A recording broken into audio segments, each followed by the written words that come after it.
So already, let's recap. Already, we have seen that um, we're using the analogy of a cell phone throughout this course. We have also introduced the idea of our nervous system being a central player in self-regulation. We talked about our autonomic nervous system and the two branches, sympathetic and parasympathetic, and how everything works together through the stress response cycle. Now we're moving into the next part of this course, and we are about to discuss a two-part self-regulation framework, or at least this is how I like to see self-regulation. And what you notice in front of you is an infinity sign. And I chose an infinity sign for the express purpose that I wanted to send the message that we need to be doing this until for infinity, until we can no longer practice. This is not an end goal. This is something that we are constantly going to be doing. And for me, self-regulation has become a daily practice. This is something that I think about every single day, and I take action steps depending on what is happening in my day, and I'm constantly keeping this in my mind as to where am I placing myself. Am I perfect? No. And I am constantly working on this. And I say that because as life changes, as challenges, as I face various challenges, I need to adjust what I'm doing to meet what's happening. So I don't want to get too far ahead of myself. I just wanted to send the message that this is a two-part self-regulation process.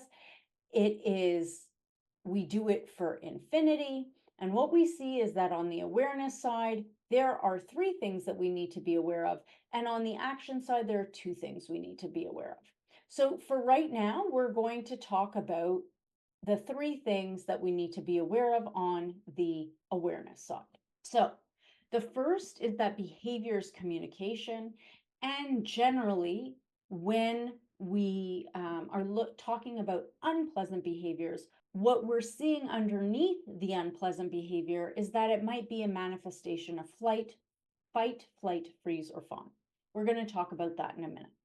The other thing we need to be aware of are the triggers. When we talked about the nervous system, I mentioned that a trigger starts the whole stress response cycle. So as such, we need to now identify what are the triggers. What are my triggers? What are your triggers? I list a whole bunch of them, and in an effort for you to help you identify those that are particular to you.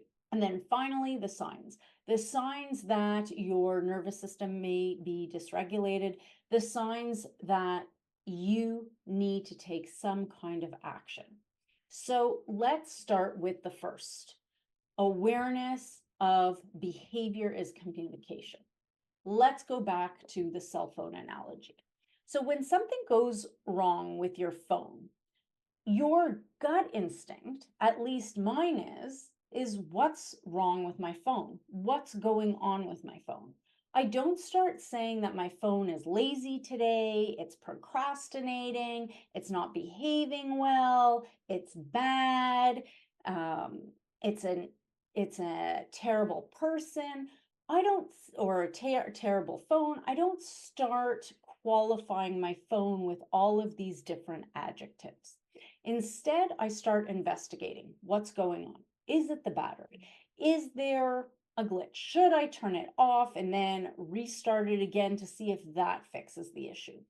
I am really starting to do some kind of an investigation to understand what's really happening underneath and how can I fix it. So the same thing with our behavior.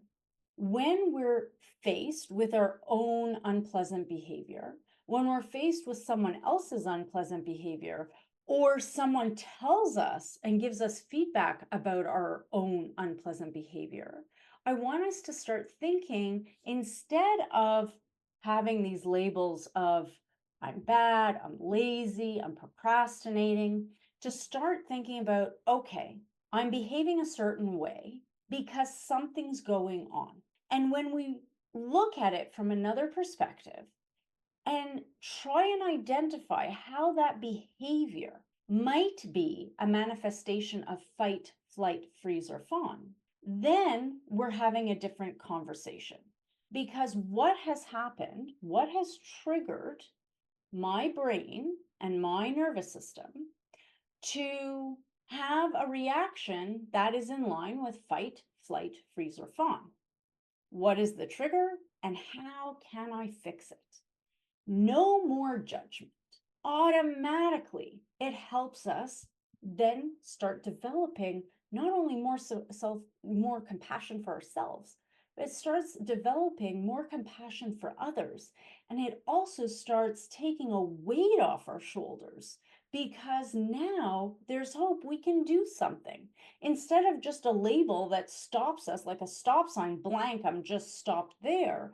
Now I'm investigating. I'm looking for what's going on and I'm trying to fix the situation. So, with that in mind, because this is a course for our own self-regulation, I want us to start thinking about what behaviors you're feeling badly about that you demonstrate. When I originally began this process 4.5 years ago, the behavior that I felt the most badly about, that I felt the most shame around, and so on, was the amount I was yelling at my loved ones and the people around me.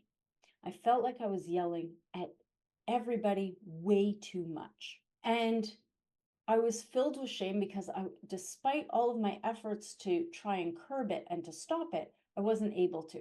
So the outside world really didn't see all of the anguish and what was actually going on beneath the surface. So, like I had that as my number one, I had other behaviors. And then what I did, and what I'm asking you to do, is to identify how each of those behaviors that you're feeling badly about, or that you've been told that you're demonstrating, how might they be a manifestation of fight, flight, freeze, or fawn?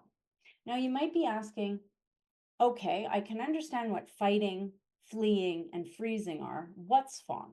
Fawn is people pleasing. It's saying absolutely anything to the person or the people that you're in front of to placate them so that you diminish the tension or the argument or whatever is going on, because it depends on the situation, but you are basically telling the person whatever they want to hear. So you can put this in your workbook, or you could put this on a separate sheet of paper. We're now going to move on to the triggers. So please join me in the videos to follow, where we're going to take a deep dive in all the triggers that trigger your stress response cycle.